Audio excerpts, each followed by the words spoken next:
भगवान का प्रिय भोजन अहंकार है। भक्तों के अहंकार को भक्षण करना भगवान का जो है तो प्रिय आहार है।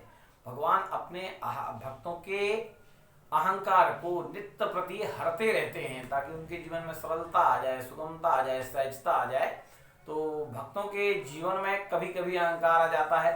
भक्ति का और पुरुषार्थ का और कुछ प्राप्ति का तो जो फल है वह अहंकार ही है। तो ज्यादातर लोगों में कुछ प्राप्ति होने के बाद अहंकार आ जाता है। तो भगवान के जो प्रिय भक्त थे उनमें कुछ लोगों को बहुत अभिमान था, जैसे गोपिकाओं को अभिमान था, भगवान की पटरानियों को अभिमान था, गरुण जी को अभिमान था और सुदर्शन जी को अभिमान था। तो भगवान ने इन तीनों का अभिमान दूर करने के लिए एक दिन अपने पुराने भक्त को बुलाया। तो गरुण जी से कहा भगवान ने, जाओ जाकर उस पर्वत के ऊपर हनुमान नाम के एक वानर बैठे हैं, उन्हें ले आओ। गरुण जी तो अब अभिमान में थे ही, शक्ति के संपन्न में, भगवान के वैभव में, और जो सेवा का और जो भक्ति का अभिमान था ये भी कुछ बीमारी से कम नहीं होता। तो उसी अभिमान में वो चले गए हनुमान जी के पास और हनुमान जी से कहा, भगवान श्री कृष्ण बुला रहे हैं। हनुमान जी तो राम जी के अलावा किसी की बात सुनने से रहे ना। उन्होंने बोला, कौन कृष्ण, मैं नहीं जानता, मैं नहीं जाऊंगा। अब जब ऐसी ही बातें बढ़ने लगी तो हनुमान जी और गरुण जी की मुठभेड़ हो गई।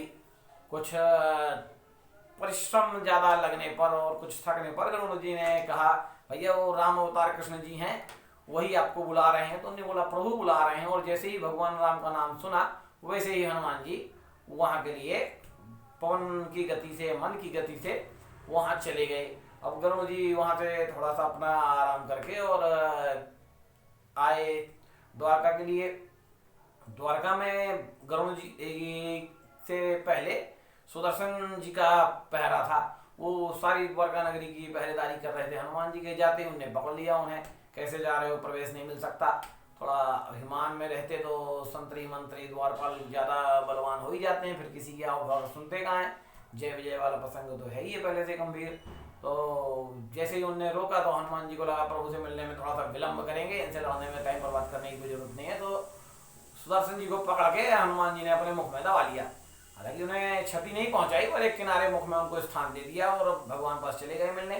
भगवान ने तो जाना कि हनुमान आ रहे हैं, वो कृष्ण रूप में पहचानेंगे नहीं और मानेंगे भी नहीं। तो भगवान राम का रूप ले लिया।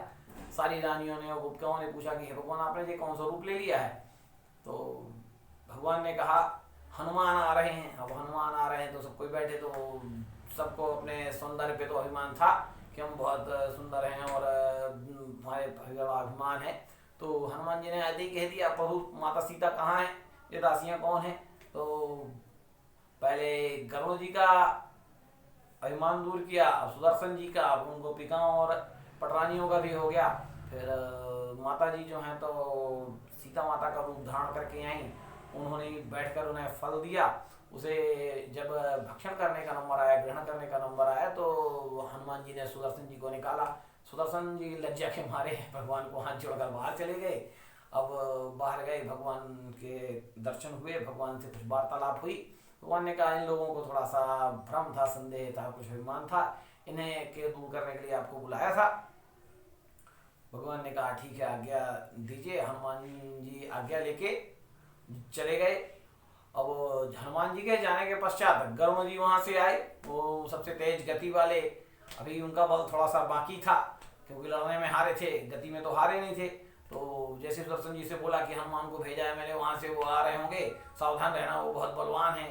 तो सुदर्शन जी ने बताया, वो बहुत शक्ति संपन्न है और गति में आपसे बहुत तेज हैं। वो यहाँ पे आकर और भगवान से मिलकर और चले भी गए। तो गरुड़ जी को भी लगा, अरे बाप रे, इसकी शक्ति और इसका बल और इसकी जो गति है वह संसार में सर्वश्रेष्ठ है। तो इन तीनों के अभिमानों का नाश हुआ और भगवान सबके अभिमान का नाश स्वयं करते रहते हैं। तो कभी जीवन में कोई विपत्ति आए, कोई ऐसी परीक्षा आए, तो समझे भगवान आपके अभिमान को दूर करना चाहते हैं।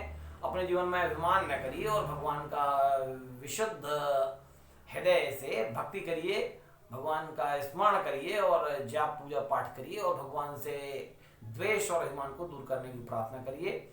जय माता।